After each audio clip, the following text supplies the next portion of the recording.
একটা সোলজারের জীবন কাহিনী দেখেন। মাত্র সময় পায় 2 মিনিট। 2 মিনিটের মধ্যে সে কত কি করে।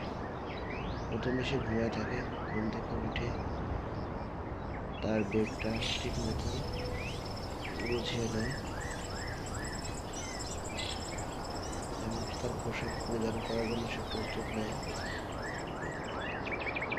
সুন্দর করে তার বেডটা এখন গোছাচ্ছে। বেড গোছানোর শেষ পর্যায়ে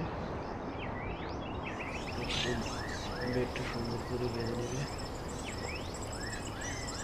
বেড বেঁধে নেওয়ার পরে সে দেখেন কত সুন্দর করে বেডটা গুছিয়ে নিল। এতটুকু সময়ের মধ্যে আমরা তো অনেক সময় পাই, কিন্তু আমরা পাই না। তাদের সময় নির্দিষ্ট একটা গণ্ডির মধ্যে থাকে। তারা কিন্তু এইসব সময় মেনটেন করে তারা চলে। কত সুন্দর করে দেখেন গণ্ডিটা। এখন তার নির্দিষ্ট পোশাক পরবে, গণ্ডিটা পরে নিল। এখন বেলটা খুলে তার অতিরিক্ত একটা যেটা সে ব্যবহার করবে রেগুলার, যেটা সেটা নিয়ে নিল। এখন ব্যাগে পরিণত হয়ে গেল বেডটা। এখন সে রেডি হয়ে গেছে।